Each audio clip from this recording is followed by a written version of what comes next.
É com imenso prazer e alegria que nós chegamos aqui neste momento. A Polícia Civil, quando foi procurada pela CIVID, na pessoa através da doutora Lenice, nós pudemos perceber, através das falas que ouvimos, que nós estávamos sendo enxergados pela rede de proteção, pelos atores que trabalham na questão de combate à violência contra a mulher, de uma forma muito diversa daquela que nós próprios nos víamos. Tá? E foi até com uma certa assim, surpresa, digo eu, que nós percebemos que, de uma certa forma, nós estávamos colocados no topo da lista dos responsáveis por um não atendimento integral e completo à mulher. Nós ficamos, assim, no primeiro momento, assim, surpresos. Até porque, ao longo da nossa história, né, a Polícia Civil do Paraná, já lá no 1985, quando foi instalada a primeira delegacia da mulher aqui, lá se vão 39 anos, nem fiz a conta, mas foi em 1985. Como o doutor Olímpio falou, né, colocando um pouco da história, por que o Brasil foi obrigado a implementar a Lei Maria da Penha, porque foi impelido a isso, foi através dos órgãos internacionais. Eu fiquei pensando nesse momento e pensei, mas por que nós, a Polícia Civil, resolveu, então, qual foi o impulso para lá em 1975 instalar a primeira delegacia da mulher no Paraná? E comecei a pensar, né? A Polícia Civil é uma instituição de 167 anos. Lá em 1985, já era muito mais do que centenária, né? E me lembrei que a primeira delegada de polícia, né, nomeada na Polícia Civil do Paraná foi em 1975, doutora Tereza. Dizem nos bastidores, que já faz tanto tempo isso, né? Dizem nos bastidores que na verdade, foi um erro de edital. Uma instituição que era masculina, de homens, por ocasião da feitura do edital do concurso daquele ano, parece que esqueceram de colocar lá que era para homens, e ficou em aberto. E desta mulher, que era mulher, era pobre, era negra, e já também funcionária da Polícia Civil, numa função administrativa, resolveu que ia fazer o concurso. Fez o concurso, mas dizem também que eles não se incomodaram muito pelo lapso porque não acreditavam que ela poderia, né, conseguir vencer, né, as provas do concurso. E, pela surpresa, ela venceu. Né? E foi nomeada com mandado de segurança, tendo em vista, né, a condição em que ela estava, e assumiu, então, em 1975, a primeira delegada de polícia do Estado do Paraná. Eu comecei a juntar as coisas e percebi, né, que, em 1985, São Paulo instalou a primeira delegacia, o governo Franco Montoro, e que, provavelmente, aqui no Paraná, eles olharam em volta, né, o Paraná, muitas vezes, é pioneiro nessas questões de segurança pública, e acho que resolveram unir o útil ao agradável. Vamos criar uma delegacia da mulher, e desde pegamos a doutora Tereza e mais uma outra mulher que já tinham conseguido ascender a carreira e já damos um lugar para elas lá. E assim aconteceu. Então, nossas primeiras delegacias da mulher, naquela época, o que se imaginava era que bastava colocar mulheres para atender mulheres. Tudo resolvido. Né? Foi uma tragédia. Porque os policiais civis, as policiais civis, as delegadas, investigadores, escrivães, elas não tinham nenhum tipo de formação diferenciada dos demais. Né? E acontecia que, muitas vezes, essas, simplesmente pelo fato de serem mulheres e designadas para a delegacia da mulher, não viam isso, às vezes, com bons olhos, porque não era o lugar para onde gostariam de ir, e isso acabava, muitas vezes, se traduzindo em maltrato às nossas próprias vítimas. Então, isso foi lá bem no comecinho, muito tempo. Né? Como a Terezinha roubou uma fala minha, né? que é com o andar da carroça que se ajeita a melancia, né? A minha era parecida, era com o andar com o transporte que se ajeita a carga. Então, as coisas vão, as discussões vão vindo, as coisas vão melhorando e vão entrando em seus devidos lugares com essa andança. Mas essas angústias estavam muito longe assim de serem resolvidas. Porque, em 1995, né, nós fomos surpreendidos com a Lei 9.099, que criou os Juizados Especiais Criminais, e a maior parte das violências sofridas pelas mulheres passou da Justiça Criminal para os Juizados Especiais. Então, a maioria das atribuições das delegacias da mulher naquela época era termo circunstanciado. E, diante dessa angústia das delegadas de polícia, na época, eu era uma delas, era delegada de polícia na Delegacia da Mulher de Cascavel, nós pensamos, o que nós vamos fazer agora? Nós não podemos mais prender o agressor. Nós nem usávamos essa palavra, agressor, né? Então, as terminologias vão mudando, né, Terezinha? Né? Não podemos prender o autor. O que nós vamos fazer? Um termo circunstanciado, né, que é um boletim de ocorrência um pouco melhorado, como a gente costuma dizer, e saía lá o agressor, né, o autor, com a vítima, de volta para casa, para a mesma violência, para o mesmo lugar, amanhã estava de volta, e assim sucessivamente. E nós percebemos, então, que nós tínhamos que tomar uma atitude diante disso. E foi nesta época que as delegacias da mulher começaram a buscar trazer para dentro da unidade o atendimento de psicossocial. Então, a lei foi perniciosa, por um lado, mas, por outro lado, fez com que nós pudéssemos enxergar um atendimento mais integral a esta mulher, em todas as necessidades, e não só na situação criminal. E as nossas delegacias foram vindo esses profissionais, então, fazíamos um trabalho até mais voltado para a questão preventiva, para a questão curativa, e a parte criminal, né, ela ficou assim, muito minimizada por essa questão. Vai passando o tempo e estou eu lá na Delegacia da Mulher de São José dos Pinhais, vem advento da Lei Maria da Penha. Não, agora tudo é flagrante, agora tudo... Né? E passamos por um outro fenômeno, né? Que foi, primeiro, num primeiro momento, delegacias, por exemplo, da Mulher como de Curitiba, teve aumentado de um dia para o outro, em 170%, o seu volume de inquéritos policiais e flagrantes, enfim. Quando os seus quadros foram aumentados na casa de 6%, naquela época. Então, criou caos, né? Aí, acho que foi o Dr. Ramendorf que falou que a lei penal é fácil, né? Porque você põe lá e tal, não muda nada, não tem não precisa de delegacia, não precisa de penitenciário, não precisa. Doutor, precisa. Precisa aumentar os quadros, precisa, porque as demandas foram violentas. E não demos conta. Tanto que a Delegacia da Mulher de Curitiba, em pouco tempo, já tinha 7.000 inquéritos, né? E não conseguimos dar vazão. Então, quando se pensa, né, em novas legislações, às vezes se pensa numa maneira assim, muito estanque, né? E não se pensa nas consequências que isso vai ter em relação às instituições que já funcionam, às estruturas que já estão montadas, não se pensa nesses equipamentos. E tivemos um outro fenômeno. Então, tivemos que trabalhar muito no inquérito e as nossas delegacias foram se esvaziando dos servidores de psicossocial.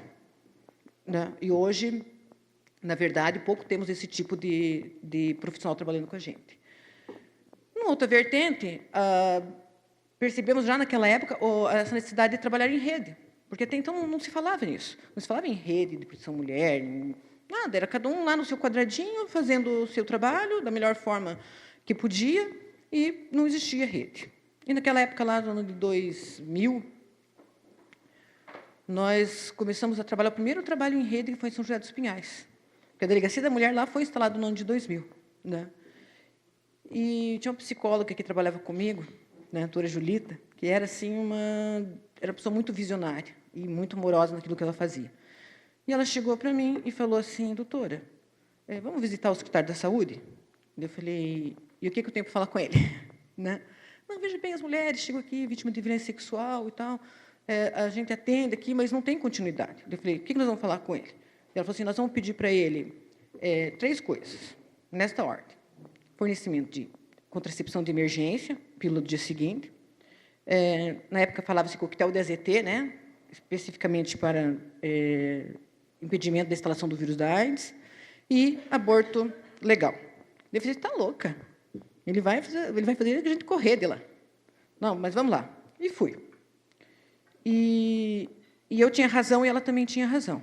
Nós saímos de lá, conseguimos a contracepção de emergência.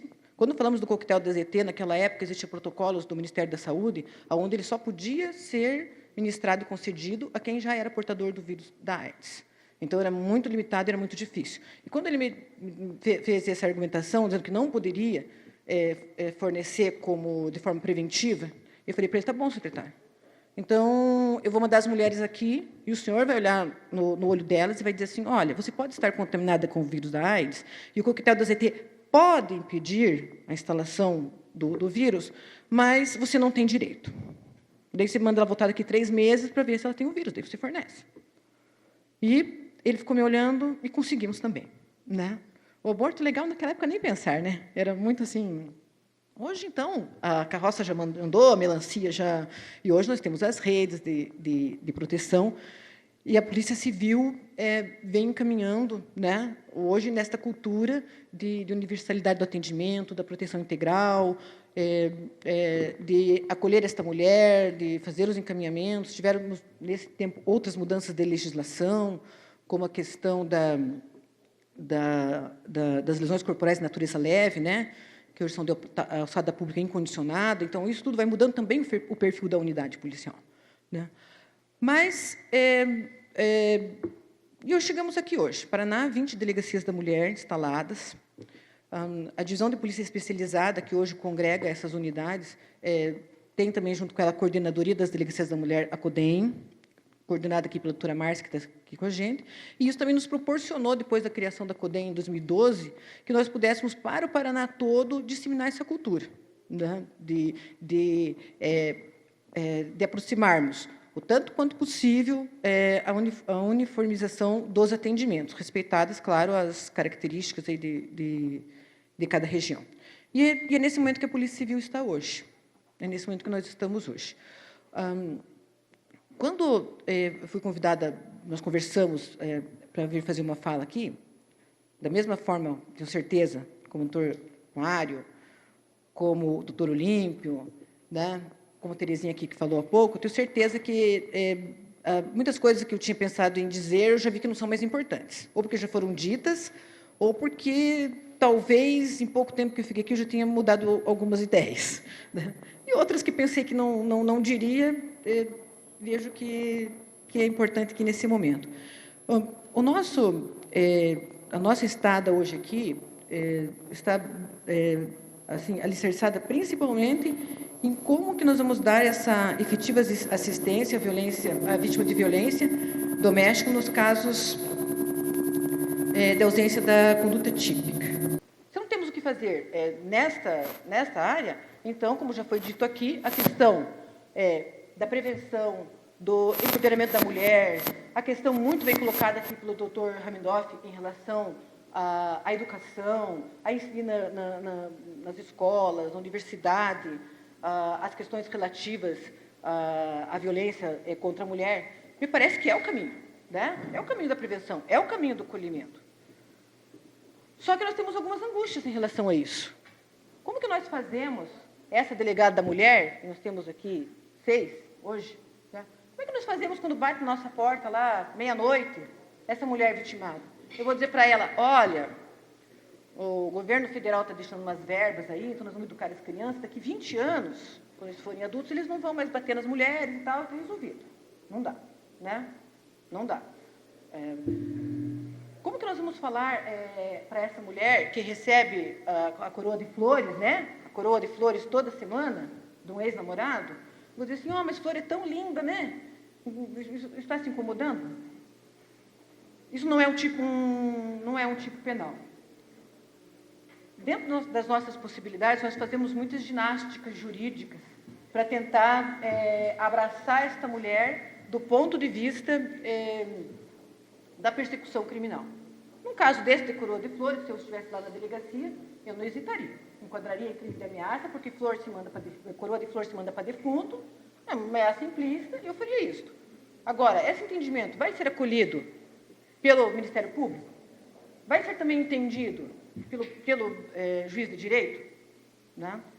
Essa é uma das questões que, na verdade, hoje nos angustia. Por quê? Falta 5 minutos para daqui meia hora? Por que nos angustia? Nos angustia simplesmente porque, trago que tem alguns casos concretos, em situações que tanto foram ditas aqui, lesão corporal, você olha, deixa vestígio, tem laudo, essa para nós é fácil, né? Mesmo assim, em sendo fácil você determinar qual o tipo penal, hoje nós temos algumas dificuldades justo de entendimento.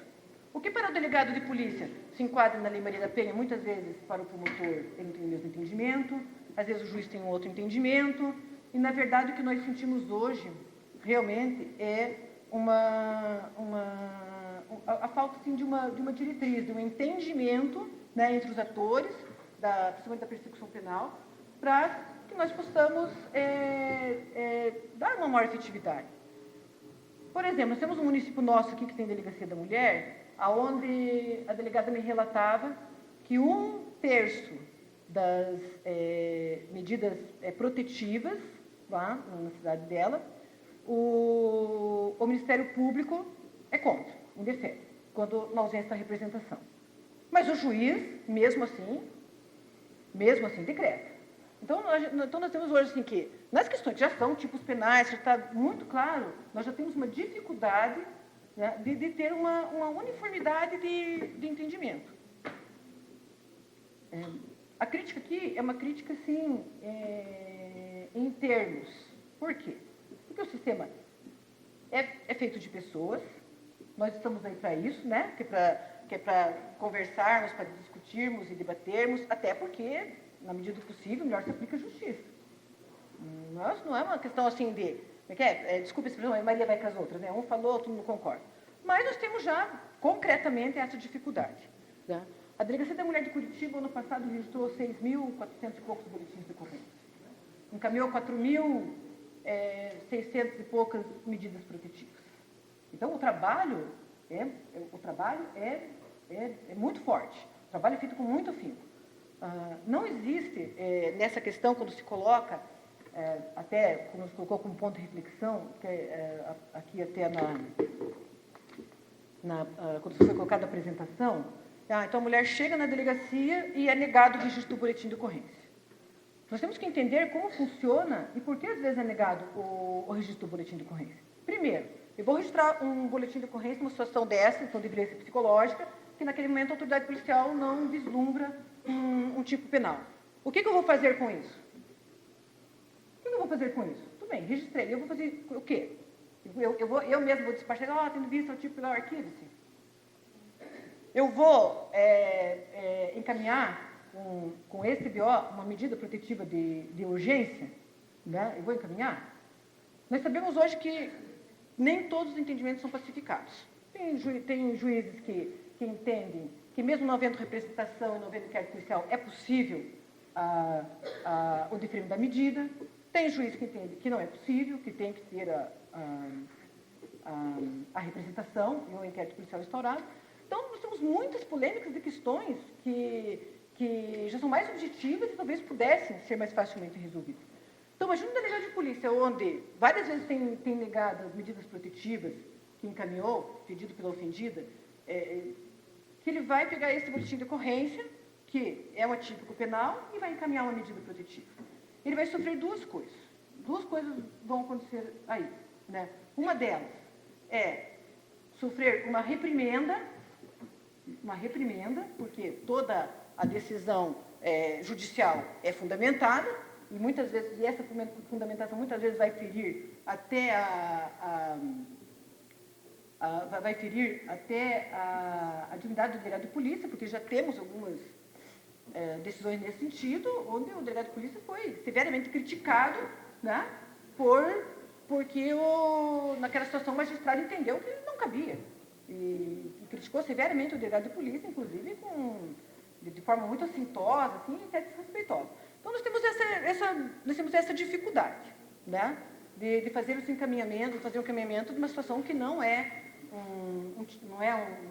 um ilícito penal tipificado, né, desde isso não seja já previamente entendido pelos atores que vão ali participar. Uma outra coisa muito grave é fazermos um boletim de ocorrência de um atípico penal e criarmos na nossa vítima, né, uma expectativa de uma coisa que não vai acontecer. Né? Então, isso pode violentá-la psicologicamente mais uma vez, e certamente o fará. Né? O próprio sistema hoje da Polícia Civil nos impede que nós registremos situações que não são consideradas ilícitos penais.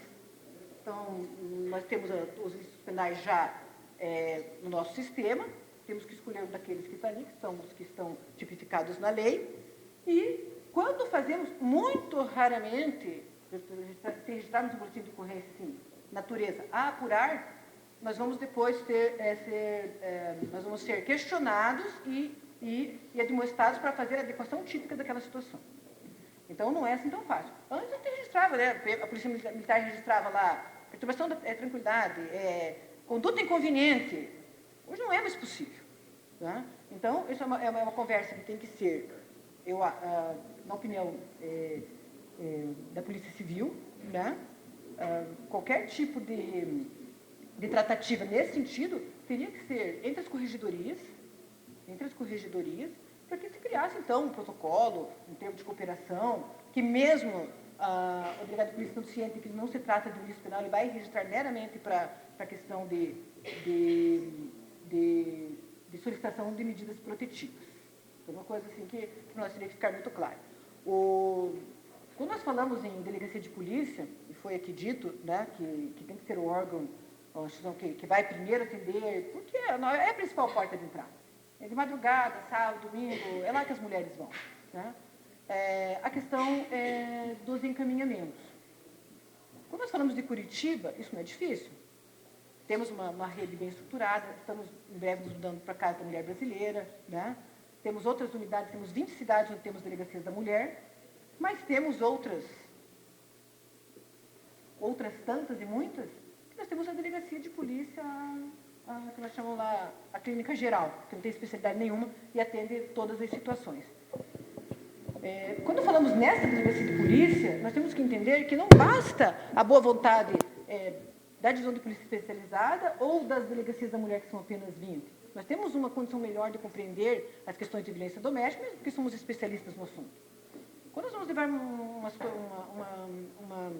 uma situação desta, um delegado de polícia, que é o delegado lá da clínica geral, que ele é tudo, né? Então ele tem que ter um embasamento, né? Ele tem que ter um sustentáculo em normas, mesmo que internas do departamento. A questão da violência psicológica, ela é tão complexa, ela é tão impalpável, que, olha, opiniões aqui. Aqui diz, tem um lado do GDLI que diz que até maltratar o cachorro é violência psicológica.